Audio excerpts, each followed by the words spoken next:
یمن اور حبشہ کا بادشاہ ابرہا تھا۔ اس نے شہر صنعاء میں ایک گرجا گھر بنایا تھا اور اس کی خواہش تھی کہ حج کرنے والے بجائے مکہ مکرمہ کے صنعاء میں آئیں اور اسی گرجا گھر کا طواف کریں اور یہی حج کا میلہ ہوا کرے۔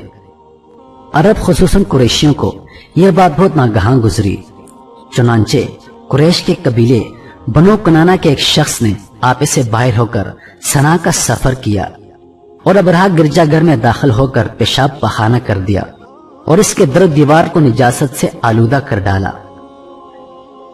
اس حرکت پر ابرہا بادشاہ کو بہت پیش آیا اور اس نے کعبہ معظمہ کو ڈھا دینے کی قسم کھا لی اور اس ارادے سے اپنا لشکر لے کر روانہ ہو گیا۔ اس لشکر میں بہت سے ہاتھی تھے اور ان کا پیشرو ایک بہت بڑا ہاتھی تھا جس کا نام محمود تھا۔ ابرہا نے اپنی فوج لے کر مکہ مکرمہ پر چڑھائی کر دی اور اہل مکہ کے سب جانوروں کو اپنے قبضے میں لے لیا، جس میں عبد المطلب کے اونٹ بھی تھے۔ یہی عبد المطلب جو ہمارے نبی صلی اللہ علیہ وآلہ وسلم کے دادا ہیں، خانہ کعبہ کے متولی اور اہل مکہ کے سردار تھے۔ یہ بہت ہی رعبدار اور نہایت حکیم و باشکوہ آدمی تھے۔ یہ ابرہا کے پاس آئے، ابرہا نے ان کی بہت تعظیم کی اور آنے کا مقصد پوچھا تو آپ نے فرمایا، تم میرے اونٹوں کو مجھے واپس دے دو۔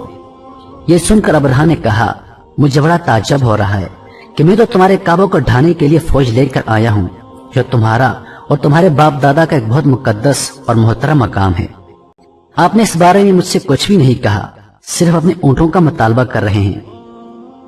حضرت عبد المطلب نے فرمایا کہ میں اپنے ہی اونٹوں کا مالک ہوں، اس لیے اونٹوں کے لیے کہہ رہا ہوں، اور کعبے کا جو مالک ہے وہ خود اس کی حفاظت فرمائے گا، مجھے اس کی کوئی فکر نہیں۔ ابرہا نے آپ کے اونٹوں کو واپس کر دیا۔ پھر آپ نے قریش سے فرمایا کہ تم لوگ پہاڑوں کی گھاٹیوں اور چوٹیوں پر پناہ گزیر ہو جاؤ۔ چنانچہ قریش نے آپ کے مشورے پہ عمل کیا۔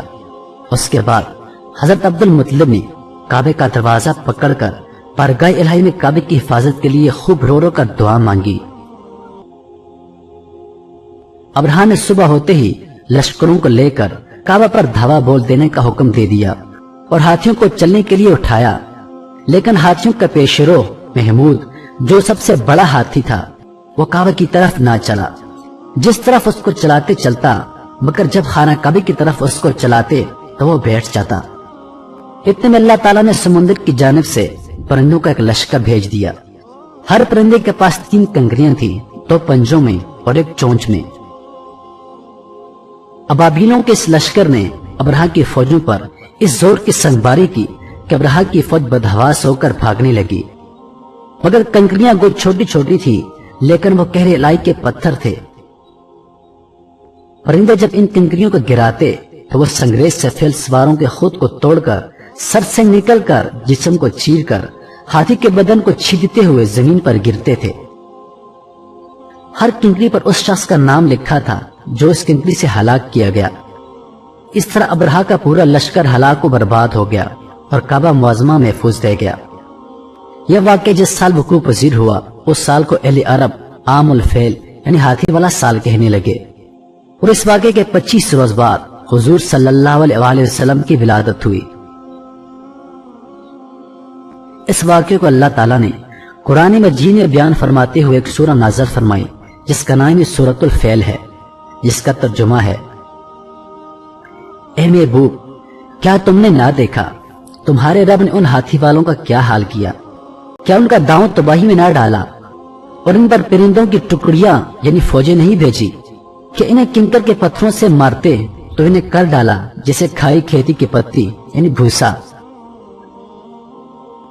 اس سے معلوم ہوا کہ قرآن مجید کی طرح کعبہ معظمہ کی حفاظت کا ذمہ بھی اللہ تعالیٰ نے اپنے سپر لے رکھا ہے کہ کوئی طاغونی طاقت نہ قرآن مجید کو فنا کر سکتی ہے اور نہ ہی خانہ کعبہ کو صفحہ ہستی سے مٹا سکتی ہے، کیونکہ اللہ تعالیٰ ان دونوں کا محافظ و نگہبان ہے۔